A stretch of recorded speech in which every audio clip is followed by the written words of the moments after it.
السلام عليكم ورحمة الله.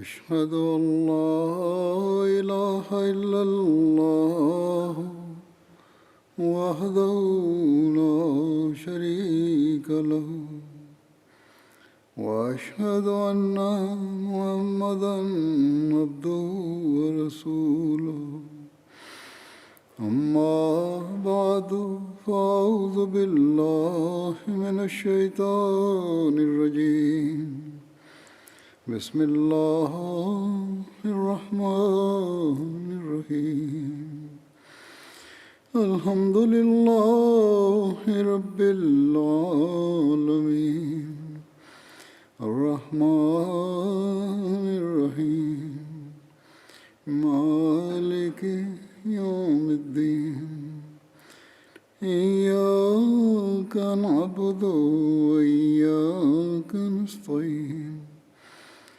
اهدنا الصراط المستقيم صراط الذين أنعمت عليهم غير المغضوب عليهم ولا الضالين.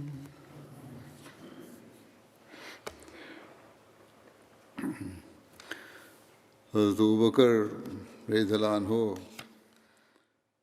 کے ذکر میں J'évoquais la dernière fois les esclaves qu'Abu Bakr radhiyallahu anhu avait affranchis. اس میں سے کچھ مزید واقعات ہیں. Voici d'autres récits à ce propos. حضرت ابو بکر نے Abu Bakr radhiyallahu anhu avait affranchi Nahdiya et sa fille. یہ دونوں بنو Tous deux étaient des esclaves d'une femme des Banu Abduddar. حضرت ابو بکر ان دونوں کے پاس سے گزرے. Abu Bakr radhiyallahu anhu est passé à côté d'elles. Leur maîtresse les avait envoyés pour moudre du blé. Et leur maîtresse leur disait: Par Allah, jamais je ne vais vous libérer. Ou elle jurait au nom d'une autre divinité. Abu Bakr a déclaré: Ô mère d'un tel, brise ta promesse. Elle a répliqué: Pars d'ici, c'est bien toi qui les as corrompus. Si tu te soucies d'elles, tu dois les faire libérer. Abu Bakr a demandé: Combien demandes-tu pour leur liberté? Elle a répondu: Tant et tant. Abu Bakr a déclaré: Je les ai prises et elles sont toutes deux libres à présent. Ensuite, il a dit à ces deux femmes: Retournez-la sa farine. Il a demandé aux deux femmes esclaves de retourner à la femme la farine qu'elle partait faire moudre. Elles ont répondu: Ô Abu Bakr, sommes-nous à présent libérés de ce travail? Devons-nous retourner cette farine? C'est-à-dire, devons-nous compléter le travail et retourner la farine que nous avions moulue? Abu Bakr a répondu: Oui, vous pouvez le faire si vous le souhaitez.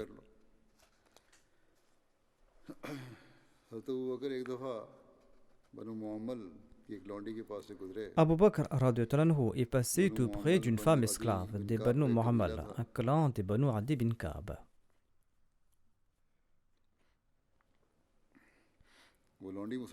Cette esclave était une musulmane. Omar bin Khattab l'a tourmentée pour qu'elle abandonne l'islam. Omar bin al-Khattab n'était pas encore musulman à l'époque, il était encore un polythéiste. Et il frappait cette femme esclave. Et quand il était fatigué, il disait: Je t'ai laissé pour la simple raison que je suis fatigué. La femme répondait: Allah te traitera de la même manière. Suite à quoi Abu Bakr a acheté cette femme pour l'affranchir.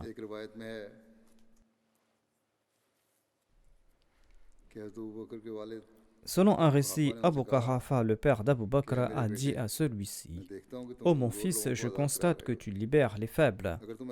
Si tu le souhaites, tu pourras libérer des hommes robustes afin qu'ils te protègent et afin qu'ils te soutiennent. Le rapporteur a déclaré qu'Abu Bakr a répondu: Ô mon cher père, moi je souhaite uniquement le plaisir d'Allah.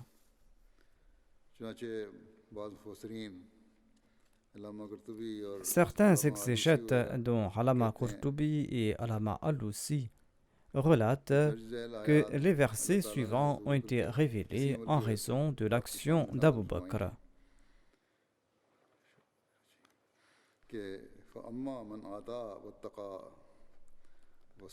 فأما من أعطى واتقى وصدق بالحسنى فسنيسره لليسرى وأما من بخل واستغنى وكذب بالحسنى فسنيسره للعسرى وما يغني عنه ماله إذا تردى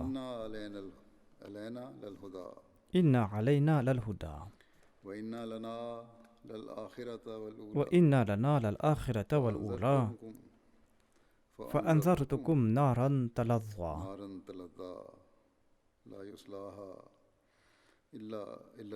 لا يصلحها إلا الأشقى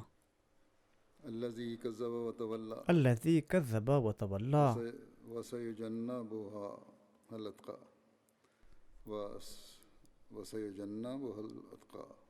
وسيجنبها الأتقى الذي يؤتي ماله يتزكى الذي يؤتي ماله يتزكى وما لأحد عنده من نعمة تجزى إلا ابتغاء وجه ربه الأعلى ولسوف يرضى. Alors, quant à celui qui a donné dans la voie de la vérité et qui est vertueux et qui témoigne de tout ce qui est bien, nous lui faciliterons toutes les facilités pour le bien. Mais quant à celui qui est avare et qui est dédaigneusement indifférent et qui rejette ce qui est juste, eh bien, nous lui rendrons facile le chemin de la détresse. Et quand il périra, ses richesses ne lui serviront à rien. En vérité, c'est à nous de guider, et à nous appartient l'au-delà aussi bien que ce monde. Je vous avertis donc d'un feu flambant. Nul n'y entrera excepté le plus malchanceux de par sa dépravation, celui qui rejette la vérité et celui qui tourne le dos. Mais le plus vertueux en sera tenu à l'écart, celui qui donne ses biens afin qu'il soit purifié, et non pas parce qu'il doit à qui que ce soit une faveur qui doit être payée, sauf qu'il donne ses richesses pour rechercher le plaisir de son Seigneur le plus haut. Et certainement, il sera très satisfait de lui.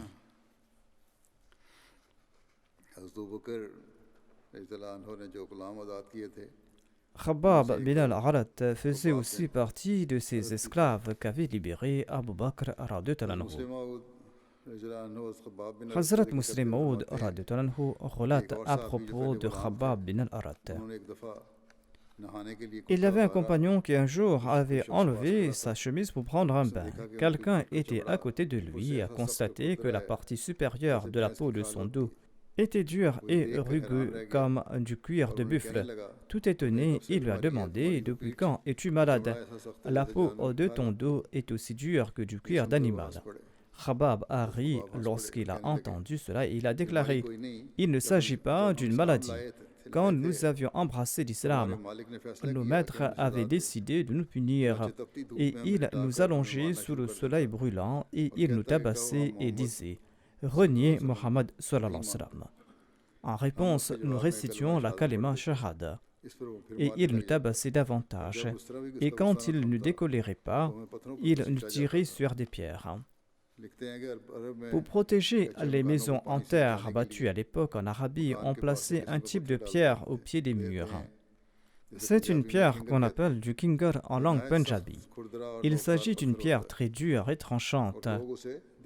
Et on les plaçait au pied des murs afin de protéger ces murs en cas d'inondation.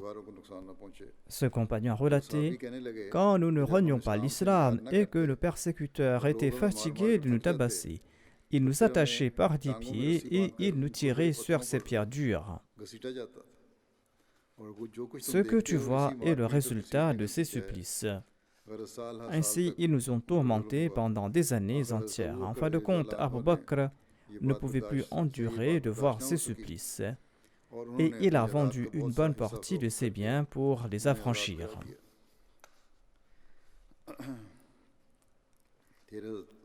Hazrat Muslim Maud radhiyallahu anhu relate ceci à propos de l'affranchissement des esclaves par Abu Bakr radhiyallahu anhu.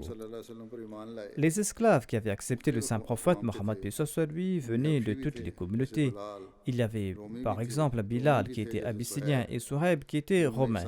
Il y avait aussi des chrétiens parmi eux à l'instar de Jubair et de Suhaib et des idolâtres à l'instar de Bilal et d'Ammar. Les maîtres de Bilal l'allongeaient sur le sable brûlant et le couvraient de pierres ou faisaient piétiner sa poitrine par des jeunes. Quand Abu Bakr radhiyallahu anhu a constaté les sévices qu'on leur faisait subir, il les a achetés de leur maître pour les libérer. Abu Bakr radhiyallahu anhu souhaitait également émigrer en Abyssinie. On relate que lorsque le nombre de musulmans a augmenté et que l'islam s'est allé au grand jour, les kuffars parmi les Qurayshites ont durement persécuté ceux des leurs qui avaient embrassé l'islam. Leur objectif était de les détourner de leur nouvelle religion. Sur ce, le saint prophète Mohammed paix soit lui a dit aux croyants: éparpillez-vous sur la terre. Certainement, Allah vous réunira. Les compagnons ont demandé où partir. Le saint prophète Mohammed paix soit lui a indiqué là-bas et il a indiqué vers l'Abyssinie de sa main. Cet incident date du mois de Rajab de l'an 5 de la Nubuwa. Suite à l'instruction du saint prophète Mohammed paix soit lui, 11 hommes et 4 femmes ont émigré en Abyssinie. Après l'émigration de ces premiers musulmans, Abu Bakr radhiyallahu anhu a été persécuté et il a décidé de se rendre en Abyssinie. Selon un récit d'Al-Bukhari, Aïcha radhiyallahu anha relate ceci: quand les musulmans ont été persécutés, Abu Bakr radhiyallahu anhu s'est mis en route pour rejoindre l'Abyssinie. Quand il est arrivé au lieu dit Balkhul Rimad, une ville côtière du Yémen, 6 à 5 jours de voyage de la Mecque, eh bien là-bas, il a rencontré Ibn Daghina, qui était le chef de la tribu Qara. Il lui a demandé: ô Abu Bakr, où vas-tu? Abu Bakr lui a répondu: ma tribu m'a chassé et je souhaite parcourir la terre et adorer mon Seigneur. Ibn Daghina a répondu: un homme comme toi ne s'exile pas et il n'est pas expulsé de sa terre. Tu as fait revivre les vertus qui étaient perdues. Tu respectes les liens de parenté et tu soulages les fardeaux de ceux qui sont fatigués et tu fournis de la nourriture aux invités et tu aides ceux qui sont en difficulté. Une autre traduction de cette partie est comme suit: tu aides les pauvres à gagner leur vie, tu maintiens de bonnes relations avec tes proches, tu aides les démunis et tu possèdes le sens de l'hospitalité et tu aides ceux qui sont en difficulté.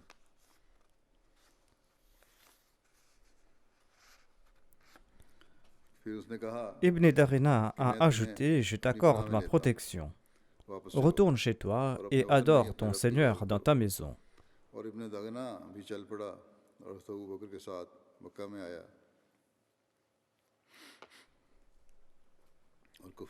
Ibn Daghina a accompagné Abu Bakr et l'a présenté au chef des Qurayshites en leur disant: un homme comme Abu Bakr ne s'exile pas et n'est pas expulsé de sa terre. Faites-vous sortir un homme qui a fait revivre les vertus qui ont disparu, quelqu'un qui respecte les liens de parenté, quelqu'un qui soulève le fardeau de ceux qui sont lassés, quelqu'un qui fournit de la nourriture aux invités et qui aide ceux qui sont frappés de malheur. Les Qurayshites ont permis la garantie de protection d'Ibn Daghina et ont dit à Abu Bakr qu'il était en sécurité. Ils ont dit à Ibn Daghina: conseille à Abu Bakr d'adorer son Seigneur dans sa maison et de prier et de dire ce qu'il souhaitait. Mais il ne doit pas nous tourmenter en priant et en récitant le Coran publiquement, car nous craignons que nos fils et nos femmes ne le suivent. Ibn Darina a transmis leur message à Abu Bakr et celui-ci rendait culte à Dieu dans sa maison et il priait pas ou ne récitait pas le Saint-Coran à haute voix sauf dans sa maison. Après quelque temps, Abu Bakr a eu l'idée de construire une mosquée dans la cour de sa maison. Et il a commencé à prier et à réciter le Saint-Coran dans cette mosquée en public. Les femmes et les enfants des païens ont commencé à se rassembler autour de lui et le regarder avec étonnement. Ils regardaient Abu Bakr avec étonnement. Abu Bakr, quant à lui, avait le cœur tendre et il ne pouvait s'empêcher de pleurer en récitant le Saint-Coran. Cette situation a épouvanté les chefs païens des Korachites. Et ils ont demandé à Ibn Darina de se présenter. Quand il s'est présenté, ils lui ont dit « Nous avions accordé la protection à Abu Bakr à condition qu'il rende culte à son Seigneur dans sa maison, mais il a transgressé cette condition et il a construit une mosquée dans sa cour et il y prie et il y récite le Saint-Coran en public et ouvertement. Nous craignons qu'il n'induise en erreur nos femmes et nos enfants. Va le voir et dis-lui que s'il le souhaite, il peut adorer son Seigneur dans sa maison. Sinon, s'il insiste à le faire en public, eh bien, dis-lui de te rendre ton engagement de protection, car nous ne souhaitons pas te trahir en révoquant ton engagement avec lui, et nous ne pouvons pas non plus tolérer le culte public d'Abu Bakr. Aïcha Radutranha ajoute Ibn Darina est venu voir Abu Bakr et il a déclaré tu connais les conditions auxquelles je t'ai accordé protection. Tu dois soit respecter ces conditions, soit révoquer ma protection. Car je ne souhaite pas entendre les Arabes dire qu'Ibn Darina a trahi la protection qu'il avait promis à un tel. Abu Bakr Radutranhu a commenté je révoque ton engagement de protection et je suis satisfait de la protection d'Allah. Selon le Shahr Umdadul Qari, l'exégèse du Sahih al-Bukhari, la mosquée qu'Abu Bakr avait construite dans sa cour était répartie jusqu'au mur de sa maison et c'est la toute première mosquée construite en islam. Hazrat Muslim Maud déclare toute la Mecque était l'obligé d'Abu Bakr. Il dépensait tout ce qu'il gagnait pour libérer des esclaves. Il était en train de quitter la Mecque quand il a rencontré un chef en cours de route. Celui-ci lui a demandé « Abu Bakr, où vas-tu » Il a répondu « Je ne jouis d'aucune protection dans cette ville, je pars ailleurs. » Le chef a déclaré que si un homme bon comme toi quitte cette ville, eh bien celle-ci sera ruinée. Je t'accorde ma protection, ne quitte pas la ville. Ainsi donc, Abu Bakr est retourné à la Mecque sous la protection de ce chef. Quand il se réveillait le matin et récitait le Coran, les femmes et les enfants l'écoutaient avec leurs oreilles collées contre le mur de sa maison, parce qu'il y avait une grande détresse et une grande douleur dans sa voix. Étant donné que le Saint-Coran était en langue arabe, tout homme, femme et enfant comprenait ses sens. Et les auditeurs en étaient impressionnés. Lorsque la nouvelle s'est répandue, il y a eu tout un tumulte à la Mecque. On disait que tout le monde abandonnerait leur religion ancestrale si cela continue. C'est-à-dire que si les gens écoutent le Saint-Coran et écoutent sa voix emplie d'émotions, eh bien ils vont abandonner leur religion. Dans certains pays, notamment au Pakistan, les Ahmadis connaissent le même sort. On dit que si l'on voit les Ahmadis accomplissant la Salat et réciter le Saint-Coran, les gens vont perdre la foi. C'est pourquoi les Ahmadis sont durement punis s'ils récitent le Coran et accomplissent la Salat. Le Muslim Maud déclare, en fin de compte, les gens sont partis à la rencontre de ce chef et ils lui ont demandé pourquoi il avait accordé sa protection à Abu Bakr. Le chef a conseillé à Abu Bakr « Ne récite pas le Coran publiquement. Cela rend furieux les habitants de la Mecque. » Abu Bakr a répondu « En ce cas, reprends ta protection, je ne peux pas m'en empêcher. » Sur ce chef a mis fin à sa protection. Abu Bakr était également avec le saint prophète Mohammed P.S. à lui lorsqu'ils ont été exilés dans la vallée d'Abu Talib. Les Qurayshis de la Mecque avaient remué ciel et terre pour indiquer le message de l'unicité de Dieu. Mais face à l'échec de toutes parts, ils ont décidé de rompre tout lien avec les Banu Hashim et les Banu Muttalib comme une mesure pratique. Hazrat Mirza Bashir Ahmad Sahib en a fait mention dans son ouvrage Sirat Khatamun Nabiyyin. Il déclare, en guise de mesure pratique, après délibération mutuelle, les Qurayshites ont décidé de rompre tout lien avec le saint prophète Mohammed lui et tous les membres du clan Banu Hashim et du clan Banu Muttalib. Si ces deux clans refusent de renoncer à la protection du saint prophète Mohammed lui, ils devraient être assiégés en un seul endroit et être détruits. Par conséquent, un accord formel a été rédigé au cours du mois de Muharram en l'an 7 Nabawi, selon lequel personne n'aura de relation avec les Banu Hashim et les Banu Muttalib, et ne leur vendra rien et ne leur achètera rien. Et on ne leur donnera rien à manger ou à boire et on n'aura rien à faire avec eux. Les Ahmadis subissent le même traitement aujourd'hui dans certains endroits. L'accord disait que ces mesures seront imposées tant que les Banu Hashim et les Banu Muttalib ne leur remettent pas le saint prophète Mohammed lui.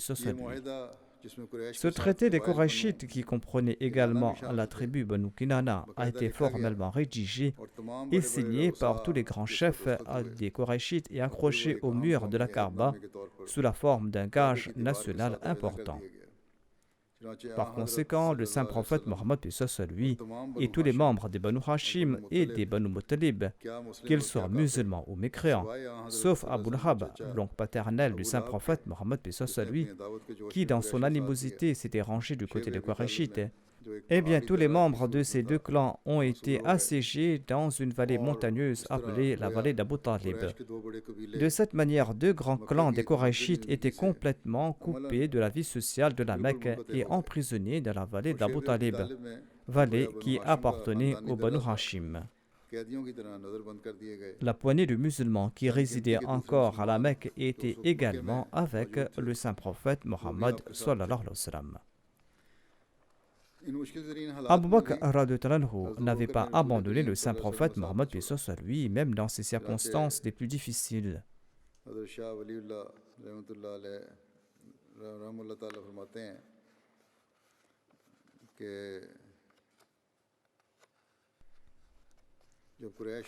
Shah Waliullah, qu'Allah lui fasse miséricorde, déclare que lorsque les Qurayshites ont accepté unanimement de persécuter le saint prophète Mohammed et qu'ils ont rédigé un document, Abu Bakr as-Siddiq est demeuré aux côtés du saint prophète Mohammed pendant cette période difficile.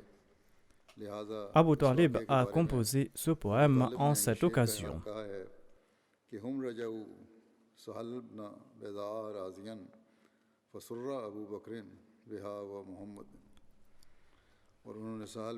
C'est-à-dire, ils renvoyèrent Sahal bin Bayda tout content et Abu Bakr et Mohammed en étaient ravis.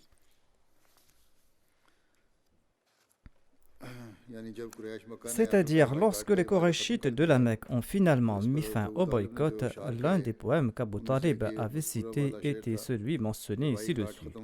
Notamment que le saint prophète Mohammed lui et Abu Bakr étaient heureux à la fin du bannissement.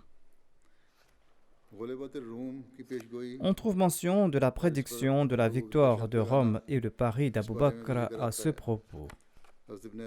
Selon Ibn Abbas, il y a un récit sur la prédiction suivante du Saint-Coran: Alif Lam Mim Ghulibatir Rum fi adna al-ard. Ibn Abbas a commenté sur les mots Ghulibat et Ghalabat. Il déclare que les polythéistes souhaitaient que les Perses conquièrent les Romains parce que les polythéistes et les Persans étaient des idolâtres. Les musulmans, quant à eux, souhaitaient que les Romains remportent la victoire sur les Perses parce que les Romains étaient les gens du livre. Il en a fait mention à Abu Bakr et celui-ci en a fait mention au messager d'Allah, sallallahu alayhi wa sallam. Il a déclaré, certainement les Romains vont remporter la victoire. Quand Abu Bakr lui en a fait part, il a déclaré fixer une période entre nous et vous, c'est-à-dire entre les opposants polythéistes et les musulmans. Si nous l'emportons, nous aurons ceci ou cela, et si vous l'emportez, vous aurez ceci ou cela. C'est-à-dire, ils ont fait un pari dessus.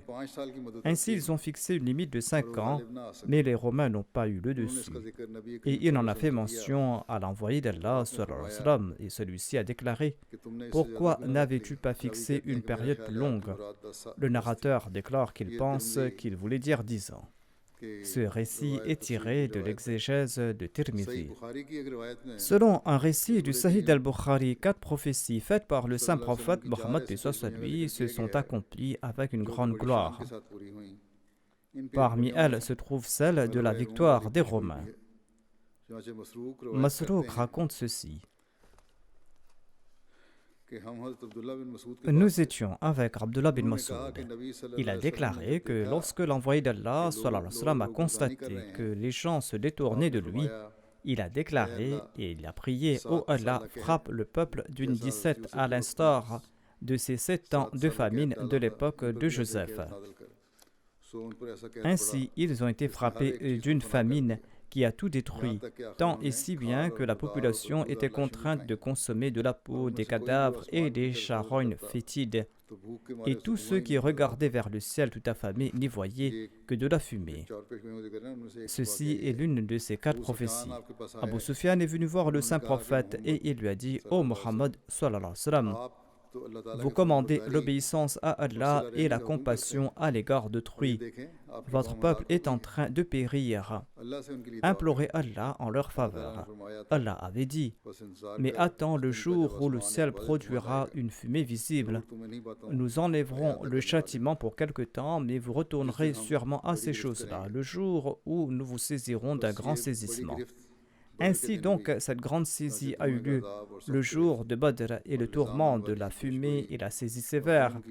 Et la prophétie sur Al-Lizam et la prophétie sur Rome se sont accomplies. Allama Badruddin Aini a commenté sur ce hadith et il déclare en se référant sur la prophétie de la victoire de Rome en disant que la guerre a éclaté entre les Romains et les Persans. Les musulmans souhaitaient la victoire de Rome sur la Perse parce que les Romains étaient des gens du livre. Les mécréants de parmi les Korachites, quant à eux, souhaitaient la victoire de la Perse parce que les Persans étaient des mages et les mécréants Korachites adoraient également des idoles. Ainsi donc, Abu Bakr et Abu Jahal ont fait un pari à ce sujet, c'est-à-dire qu'ils ont fixé une période de quelques années entre eux. L'envoyé d'Allah sallallahu alayhi wa sallam, a déclaré « Le Coran utilise le terme bid'un, bid'un qui s'applique à une période s'étalant entre 9 et 7 ans. Prolonge donc cette période. » Et Abu Bakr a suivi ces consignes. Les Romains ont remporté la victoire. Allah déclare à ce propos Alif Lam Mim ghulibatir Rum fi adna al-ard وهم من بعد غلبهم سيغلبون في بضع سنين لله الأمر من قبل ومن بعد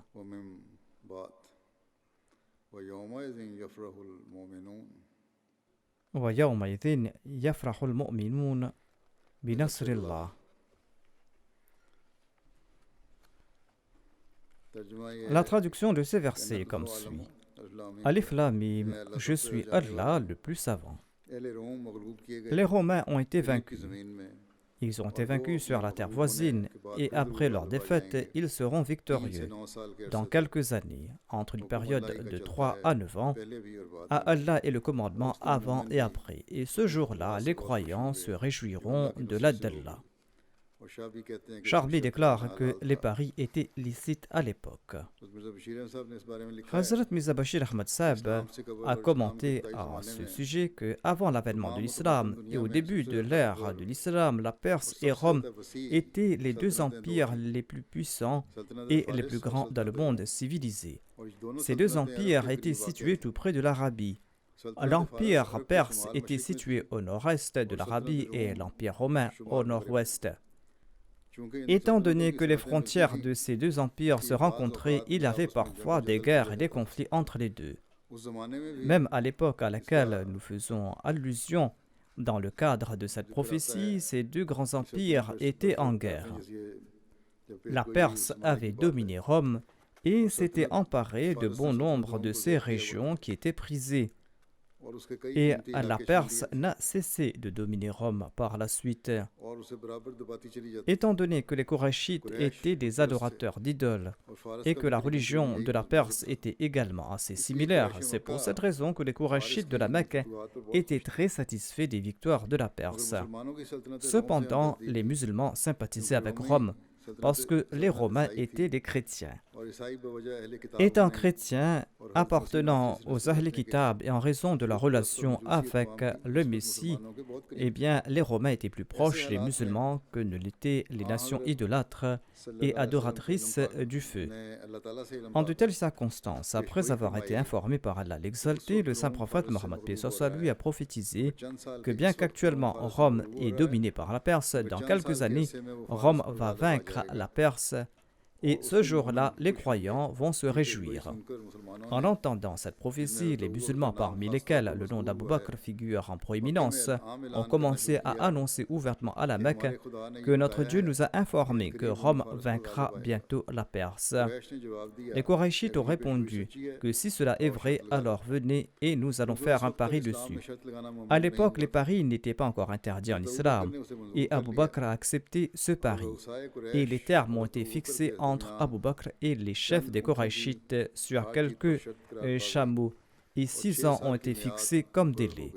Mais quand le saint prophète Mohammed lui en a reçu la nouvelle, il a déclaré « Fixer un délai de 6 ans est une erreur. Allah l'exalté a utilisé les termes « Bidasinin », ce qui concerne une période fixée qui dans l'idiome arabe est utilisée pour désigner une période entre 3 et 9 ans. Cela date de l'époque quand le saint prophète lui était encore à la Mecque et n'avait pas encore migré. Au cours du délai imparti, la guerre a pris une autre tournure et dans un court laps de temps, Rome a vaincu la Perse et a récupéré l'intégralité de ses terres. Cela a eu lieu après la migration. Après l'immigration du saint prophète Mohammed, les Romains ont remporté la victoire. Hazrat Muslim Maud déclare à ce propos: l'envoyé d'Allah était encore à la Mecque lorsque la nouvelle s'est répandue en Arabie que les Persans avaient vaincu les Romains. Les mécréants de la Mecque étaient fort ravis car ils étaient polythéistes à l'instar des Persans. La défaite des Romains par les Persans était de bon augure pour les polythéistes et cela signifie que les Mécois remporteront la victoire sur Mohammed. Mais Dieu avait informé le saint prophète Mohammed lui: غُلِبَتِ الرُّومُ فِي أَدْنَى الْأَرْضِ وَهُمْ مِنْ بَعْدِ غَلَبِهِمْ سَيَغْلِبُونَ في بضع سنين. L'État romain a en effet été vaincu en Syrie, mais ne tenez pas cette défaite pour acquise. Après avoir été vaincus, les Romains seront de nouveau victorieux dans une période de 9 ans. Les Mécois ont ridiculisé grandement cette prophétie après son annonce et certains mécréants ont fait un pari de 100 chameaux avec Abu Bakr. Si Rome progresse même après une pareille défaite, nous t'offrirons 100 chameaux, disait-il. Sinon, tu devras nous offrir 100 chameaux. En apparence, la possibilité que cette prophétie s'accomplisse s'éloignait de plus en plus. Après le débâcle de la Syrie, l'armée romaine a battu en retraite après une série de défaites, jusqu'à ce que l'armée persane atteigne les rives de la mer de Marmara. Ainsi donc, Constantinople était complètement coupé de ses États asiatiques et le puissant empire romain n'était plus qu'un simple État. Mais la parole de Dieu devait s'accomplir et cette parole s'est accomplie. En désespoir de cause, l'empereur romain avec ses soldats est sorti de Constantinople pour l'assaut final. Et ils ont débarqué sur la côte asiatique pour mener une bataille décisive avec les Persans. Malgré leur nombre et leur équipement réduit, les soldats romains ont maîtrisé les Persans, et ce en accord à la prophétie du Saint-Coran. Et l'armée persane a pris ses jambes à son cou pour ne s'arrêter nulle part au-delà des frontières de la Perse. Et les Romains ont de nouveau pris contrôle des régions conquises en Afrique et en Asie. Le Messie premier salam déclare: Abu Jahl as-Siddiq avait fait un pari avec Abu Jahl et il a fait de la prédiction du Saint-Coran une condition de ce pari. Le Saint-Coran affirme d'ailleurs: Alif Lam Mim ghulibatir Rum fi adna al-ard wa hum min ba'di ghalabihim sayaghlibun fi bid'a sinin. Et Abu Bakr avait fixé un délai de 3 ans. Voyant la nature de la prophétie, le saint prophète, paix soit lui, a immédiatement usé de sa prévoyance. Et il a demandé à Abu Bakr d'apporter quelques modifications dans le pari, en disant que Badr Sinin est métaphorique et s'applique à une période s'étalant jusqu'à 9 ans.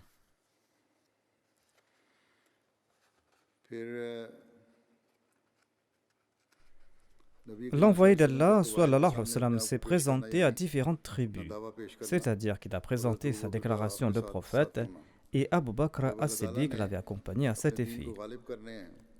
Quand Allah l'exalté a voulu faire prévaloir sa religion et a honoré son prophète et d'accomplir sa promesse, le messager d'Allah sallallahu alayhi wa sallam, est sorti durant les jours du pèlerinage et il a rencontré les tribus d'Aws et de Khazraj de parmi les Ansar.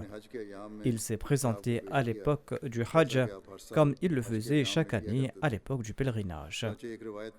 Ali bin Abi Talib relate ceci: lorsqu'Allah a ordonné à son prophète sallallahu alayhi wa sallam de se présenter devant les tribus arabes, Abu Bakr et moi-même, nous sommes partis pour Mina en compagnie du saint prophète Mohammed lui, et nous sommes arrivés tout près d'un rassemblement des Arabes.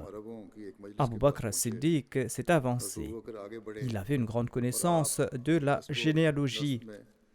Il a demandé aux membres de cette tribu: à quelle tribu appartenez-vous?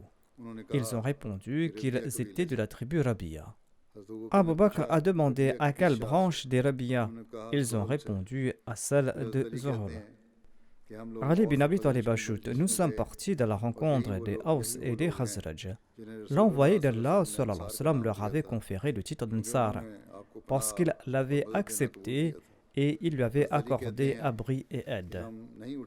Ali ajoute: nous sommes partis qu'après qu'ils aient juré allégeance au saint prophète Mohammed paix soit lui.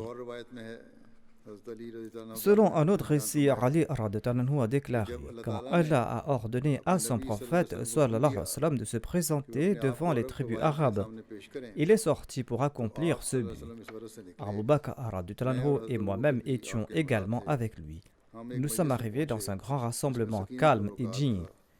Ces gens étaient puissants et intelligents. Abu Bakr leur a demandé: à quelle tribu appartenez-vous? Ils ont répondu: nous sommes de la tribu Banu Sharban bin Taghlaba. Abu Bakr s'est tourné vers le saint prophète Mohammed paix soit lui et il a déclaré: que mes parents soient sacrifiés pour vous, il n'y a personne de plus honorable dans leur nation que cela. Parmi eux se trouvaient Mafrouk bin Amr, Musanna bin Haritha, Hani bin Qabisa et Norman bin Sharik. Le saint prophète Mohammed paix soit lui leur a récité ces versets: Qul ta'alaw atlu ma harrama rabbukum alaykum alla tushriku bihi shay'an wa bil walidayni ihsana wa la taqtulu awladakum min imlak nahnu narzuqukum wa iyyahum ولا تقربوا الفواحش ما ظهر منها وما بطن ولا تقتلوا النفس التي حرم الله إلا بالحق ولا تقتلوا النفس التي حرم الله إلا بالحق ذلكم وصاكم به لعلكم تعقلون. La traduction de ce verset comme suit: venez, je vais vous réciter ce que votre Seigneur vous a rendu inviolable. Que vous ne lui associez qui que ce soit comme partenaire et que vous devez traiter vos parents avec de grandes bontés et que vous ne devez pas tuer vos enfants par crainte de la pauvreté. C'est nous qui pourvoyons à vos besoins et aux leurs, et que vous devez vous tenir loin de toute infamie, qu'elle soit commise ouvertement ou en secret. Et que sauf dans l'exercice de la justice, vous ne devez pas tuer la vie qu'Allah a rendue sacrée. Voilà ce qu'il vous a enjoint afin que vous puissiez comprendre. Sur ce, Mafrouk a déclaré: ces paroles ne sont pas d'origine humaine. Si c'était le cas, nous l'aurions certainement su.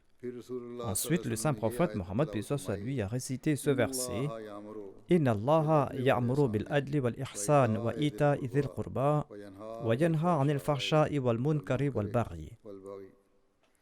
Ya'idhukum la'allakum tadhakkarun. En vérité, Allah enjoint la justice, la bienfaisance envers autrui et de donner pour sa cause comme on le fait à des parents proches, et il interdit l'indécence, le mal manifeste et la transgression. Il vous conseille afin que vous preniez garde. Après avoir entendu ces paroles, Mafrouk a déclaré: ô frère Qurayshite, par Allah, tu nous as invités vers de hautes qualités morales et vers de bonnes œuvres. La nation qui te rejette et qui s'entraide dans l'opposition contre toi est en effet menteuse. Muthanna a déclaré: nous vous avons écouté, ô frère Qurayshite, vous avez très bien parlé, et ce que vous avez dit m'a surpris. Mais nous avons un accord avec César, selon lequel nous ne ferons rien de nouveau, et nous n'abriterons personne qui a apporté une nouvelle pratique. Et apparemment, ce vers quoi vous nous invitez déplaît au roi. Et si vous le souhaitez, nous vous aiderons et nous vous protégerons contre les voisins des Arabes. Sur ce, l'envoyé d'Allah, sallallahu alayhi wa sallam, leur a répondu: il n'y a aucun mal dans vos réponses, car vous avez dit la vérité avec clarté. Seuls ceux qui sont entourés d'Allah de toutes parts peuvent suivre la religion d'Allah. Sur ce, l'envoyé d'Allah a pris la main d'Abu Bakr et il s'est levé et il est parti. Selon un autre récit, le saint prophète Mohammed lui a déclaré: si en peu de temps Allah fera de vous les héritiers des terres et du pays de César et que leurs femmes seront entre vos mains, allez-vous glorifier Allah et allez-vous le sanctifier? En entendant cela, l'autre a déclaré: par Allah, nous sommes prêts à le faire. Ainsi donc, il a juré de suivre ses instructions. Voyez la puissance de Dieu. Cette parole du saint prophète, paix soit lui, s'est accomplie mot à mot. Muthanna, qui à cette époque était tellement intimidé par César qu'il hésitait à accepter l'islam, a servi de commandant de l'armée islamique ayant combattu ce même César lors du califat d'Abu Bakr. Et ce même Muthanna bin Haritha a battu César, et les bonnes nouvelles du saint prophète Mohammed, paix soit lui, se sont accomplies en sa personne.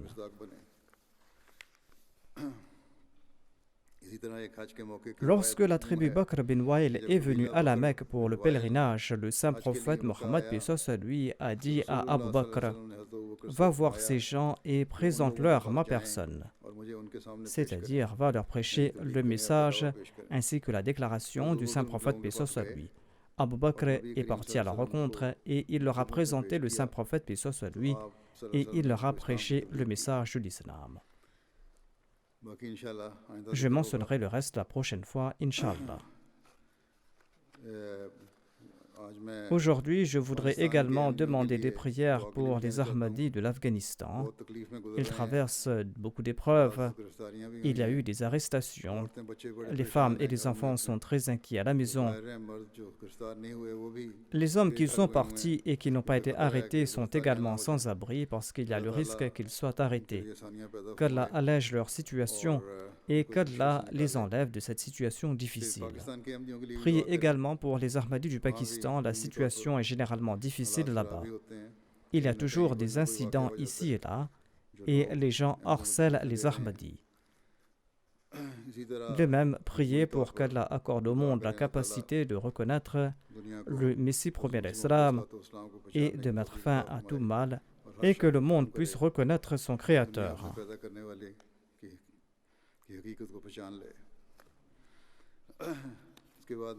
Je mentionnerai maintenant quelques personnes qui sont décédées récemment et dont je dirigerai les prières funéraires. La première personne se nomme Al-Hajj Abdurrahman Aynan Saheb. Il avait servi en tant que secrétaire des affaires publiques de la Jamaat du Ghana et responsable de la Jalsa Sarana. Il était ghanéen et il est décédé à l'âge de 81 ans. Inna lillahi wa inna ilayhi raji'un. Ses deux parents étaient Ahmadis, ils avaient embrassé l'Ahmadiyya. Le défunt avait commencé sa carrière après avoir complété ses études supérieures en Égypte et il a commencé sa carrière dans différentes entreprises au Ghana et il a travaillé comme directeur de grandes entreprises là-bas au Ghana. Il avait aussi travaillé pendant quelque temps au Nigeria. Après avoir travaillé pendant quelque temps dans ces entreprises, il a ouvert sa propre entreprise dont il était le directeur général. Le défunt était très vertueux et sincère. Il n'a cessé de servir la Jamaat de manière exemplaire.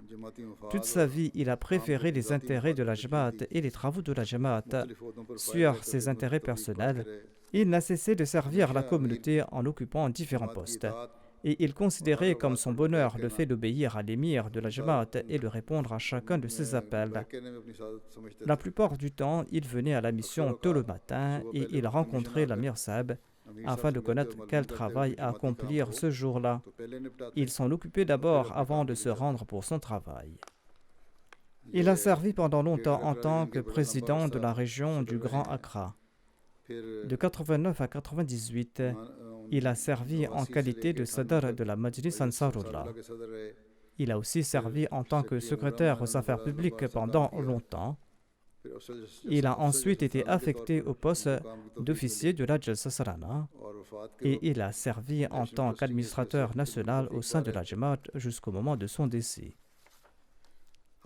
Il était toujours prêt à aider tout le monde et il était très généreux. Sa sympathie n'était pas limitée à sa famille et elle s'étendait à ses proches, à ses amis, à ses parents, ainsi qu'aux membres de la communauté et aux gens de son quartier, sans aucune distinction de religion. Il était un soldat loyal et dévoué de la Jamaat et du califat. Il accordait toujours priorité aux intérêts de la Jamaat sur le reste et il ne s'est jamais soucié d'aucune opposition. Il accomplissait régulièrement la prière de Tahajjud et il le faisait partout, même lors de ses voyages. Il était moussi et il contribuait dans les fonds de la Jamaat avec une grande régularité. Il laisse derrière lui son épouse, 5 fils et 5 filles. Hafiz Mubashir Ahmad, missionnaire au Ghana, écrit que le défunt était très intelligent. Ses propos étaient toujours succincts et logiques et il comprenait l'essentiel de toute affaire immédiatement. Lors d'une réunion du conseil, tout le monde donnait son avis et les débats se rallongeaient. Le défunt a tout écouté silencieusement.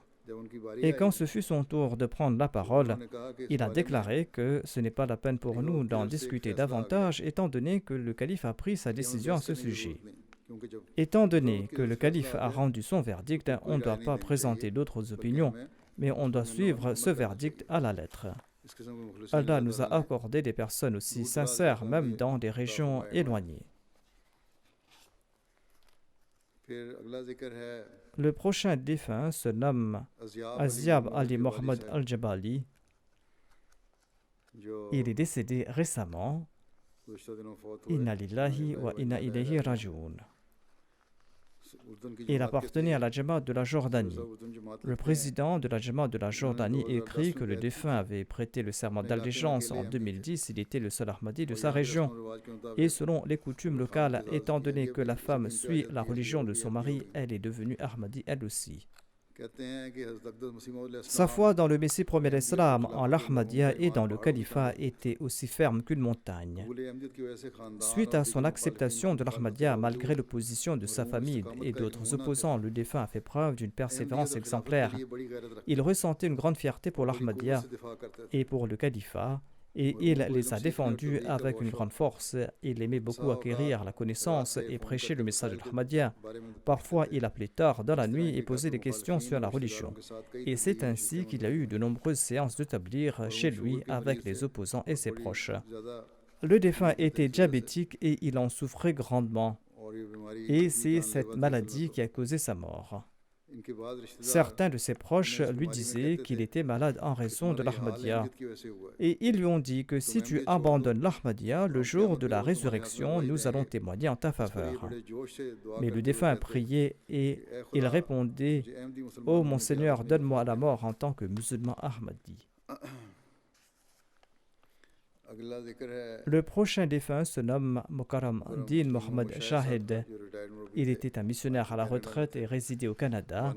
Il est décédé à l'âge de 92 ans. Inna lillahi wa inna ilayhi raji'un.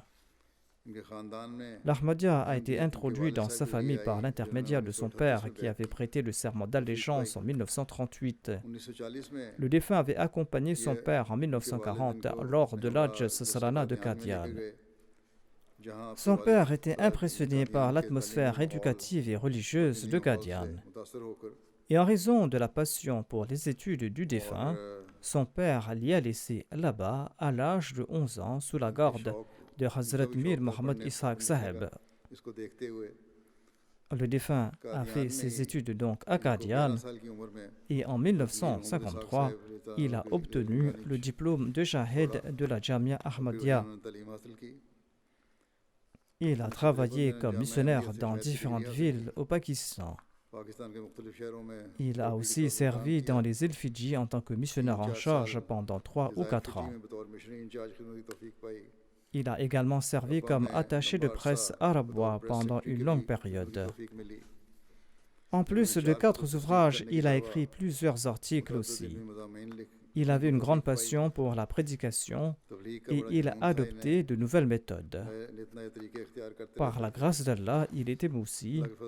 En sus de sa femme, il laisse derrière lui 2 fils et 3 filles.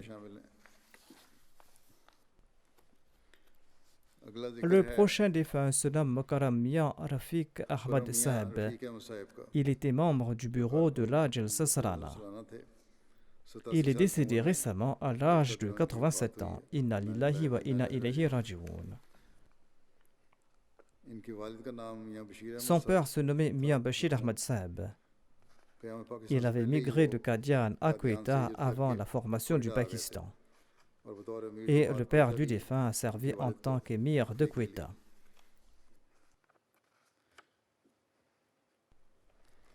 L'Ahmadiyya a été introduit au sein de la famille de Mir Rafiq Saheb par l'intermédiaire de son grand-père, le docteur Abdullah, qui était un compagnon du Messie premier d'Islam. En 1960, le défunt a obtenu sa licence en ingénierie mécanique à l'Engineering College de Lahore. Il a ensuite travaillé dans différents endroits. Par la suite, il a émigré en Tanzanie où il est resté pendant une dizaine d'années.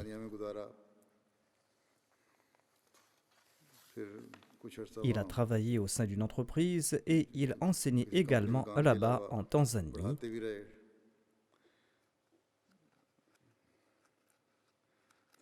Et en Tanzanie, il a également eu l'opportunité de servir la Jamaat en tant que secrétaire aux finances. En 1986, il a commencé à servir progressivement au sein du bureau de l'Hajj Sasalana en se dédiant de façon temporaire. Et à partir de 1987, il a commencé à servir à plein temps. En 1989, il a dédié sa vie et il a commencé à servir en tant que responsable des affaires techniques au sein du département technique à Rabwa. Et il a servi à ce poste jusqu'à la fin.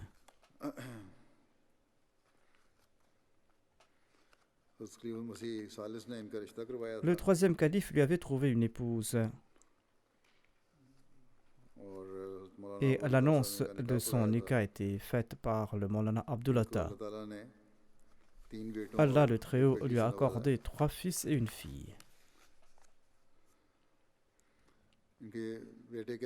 Son fils écrit: si quelqu'un disait quelque chose d'erroné concernant la Jamaat, il l'arrêtait immédiatement et l'en empêchait immédiatement. Il avait un grand amour pour le califat. Une fois, un membre de la famille ou un invité lui a dit « L'appartement que la Jamaat a mis à votre disposition est très petit. Si vous en faites la demande, vous pourrez avoir un plus grand. » Il a répondu que même si la Jamaat me demande de vivre dans une tente, je le ferai, je ne ferai aucune demande à la Jamaat. Son fils ajoute « Après le décès de notre père, nous avons appris au sujet d'une autre de ses qualités. Il aidait des personnes dans le besoin de manière discrète. » Son fils cadet écrit « Il accomplissait régulièrement la prière de Tahajjud. Il avait un grand amour pour le Saint-Coran. C'était quelqu'un qui était très doux. Il parlait de manière très aimable. Il était honnête. Il était véridique. Il possédait de nombreuses qualités. Notre père faisait preuve d'une grande obéissance et une grande fidélité envers le calife. Et il faisait preuve d'un grand enthousiasme à l'égard de son waqf. J'ai moi-même observé ces qualités chez lui. C'était quelqu'un qui avait une âme très noble et qui travaillait en faisant preuve d'une grande humilité et qui était à la hauteur du serment d'allégeance qu'il avait prêté. Il tentait toujours d'économiser l'argent de la Jamaat et il essayait de faire plus en dépensant le moins.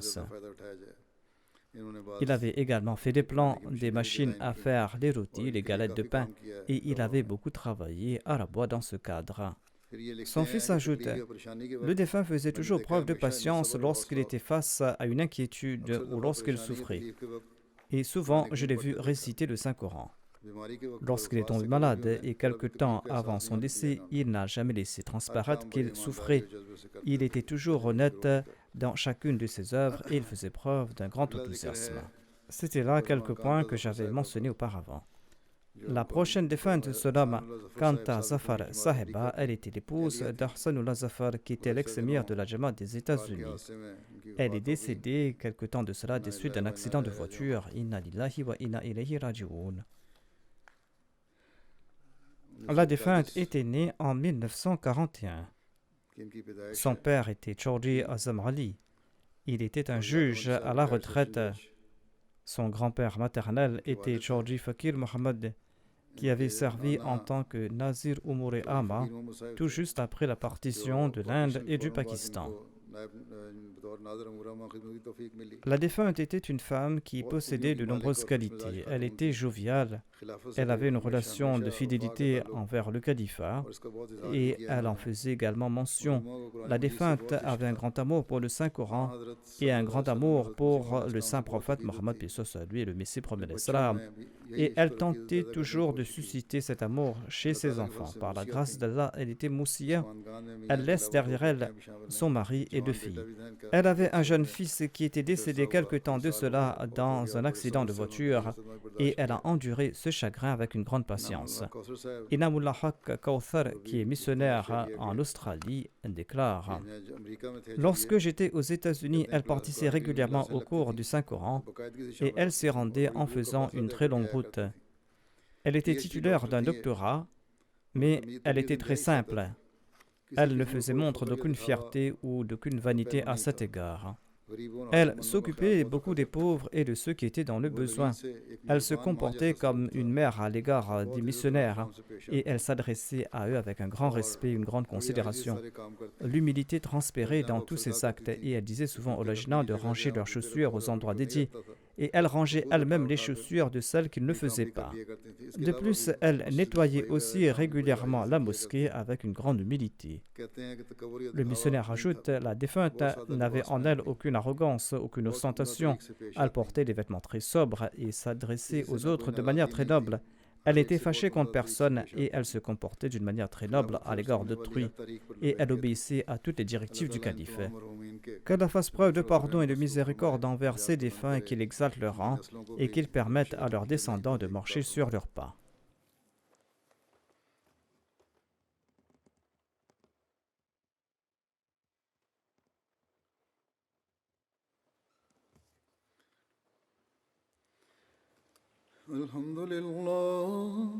الحمد لله نحمده ونستعينه ونستغفره ونؤمن به ونتوكل عليه ونعوذ بالله من شرور أنفسنا ومن سيئات أعمالنا من يهده الله فلا مضل له ومن يضلل فلا هادي له ونشهد أن لا إله إلا الله ونشهد أن محمدا عبده ورسوله عباد الله رحمكم الله إن الله يأمر بالعدل والإحسان وإيتاء ذي القربى وينهى عن الفحشاء والمنكر والبغي يعظكم لعلكم تذكرون اذكروا الله يذكركم وادعوه يستجب لكم ولذكر الله أكبر.